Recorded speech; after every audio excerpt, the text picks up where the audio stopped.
Hello friends, welcome back to A Good Life Farm. Today I'm going to show you how to make a DIY linen spray.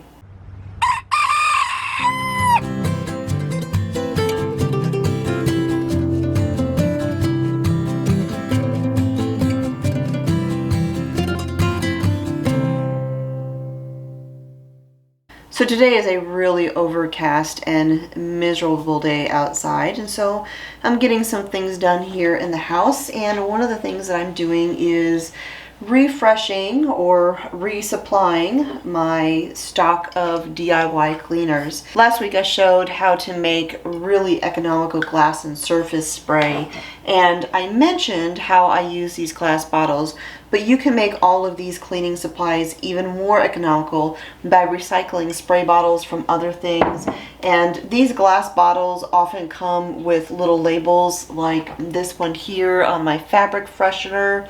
But they're kind of small and sometimes they're hard to write on or hard to see. And so I usually just use masking tape or painter's tape, and I'll label all the way around the bottle. That way, no matter which direction the bottle is facing, I can easily see which one it is and grab the one that I want. And a roll of tape is going to last you ages if you're just using it for labeling things like this. In the video last week, I also talked about making your own infused vinegars for cleaning supplies, so be sure to check that out. So as you saw, I have a fabric freshener spray, and I use this spray for all sorts of things. I use it to freshen up the sofa because we do have dogs. I'll spray it on the carpet. I'll spray it on the flooring, the curtains, anything that I want to freshen up. This is kind of my own DIY version of Febreze. I know what is in it. The ingredients are all simple and natural, and I don't have to worry about any kind of chemicals that's going to make me sick, quite frankly. I have a video where I made that. I'll put a link to that down below. Today I am making a linen spray, and this is something that I would spray on pillows. I would spray on the bedding. You know, the fabric freshener, I use that for all sorts of things, but sometimes you want something a little more relaxing for a pillow. And while I love the fragrance of clothesline dried blankets and pillowcases and all of that, you know, sometimes you do want to freshen up your linens, but they're clean, they just maybe need a little boost. And so that is where this linen spray would come in handy. Now the one I make has lavender, and we know how relaxing that lavender oil is, and so this is perfect for your bedding and your pillow. Now this is a spray that you do want to evaporate very, very quickly because it is going on bedding and pillows. And so this one is based on witch hazel, or you can use vodka. Vodka is a little more economical when it comes to ounce per ounce cost than witch hazel is, but if you feel weird about buying vodka in bulk, you know, you can use the witch hazel. Either one will work just fine.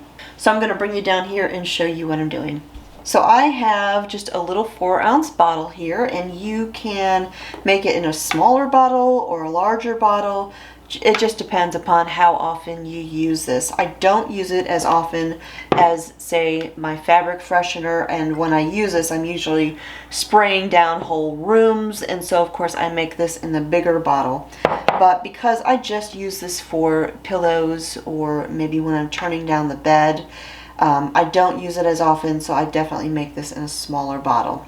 Again, this is a 4-ounce bottle, and in my bottle here, I'm going to add 10 drops of lavender essential oil. And as I'm doing this, you know, if you find yourself off by a drop or two, it's not the end of the world. It's not going to hurt anything. You just want to get as close as you can.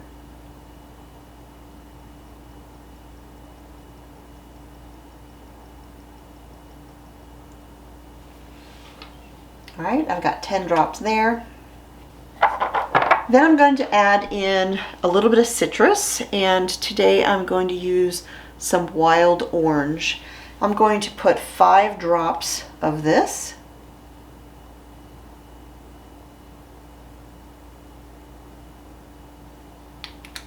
Or 6. Some oils come out a lot faster.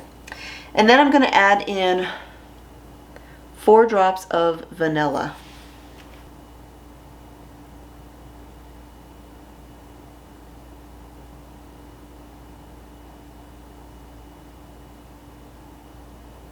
So that's it as far as the essential oils go, and now I'm going to take my little funnel here and I'm going to add my liquid. And I'm just going to go ahead and use this witch hazel, and we're just going to fill this up.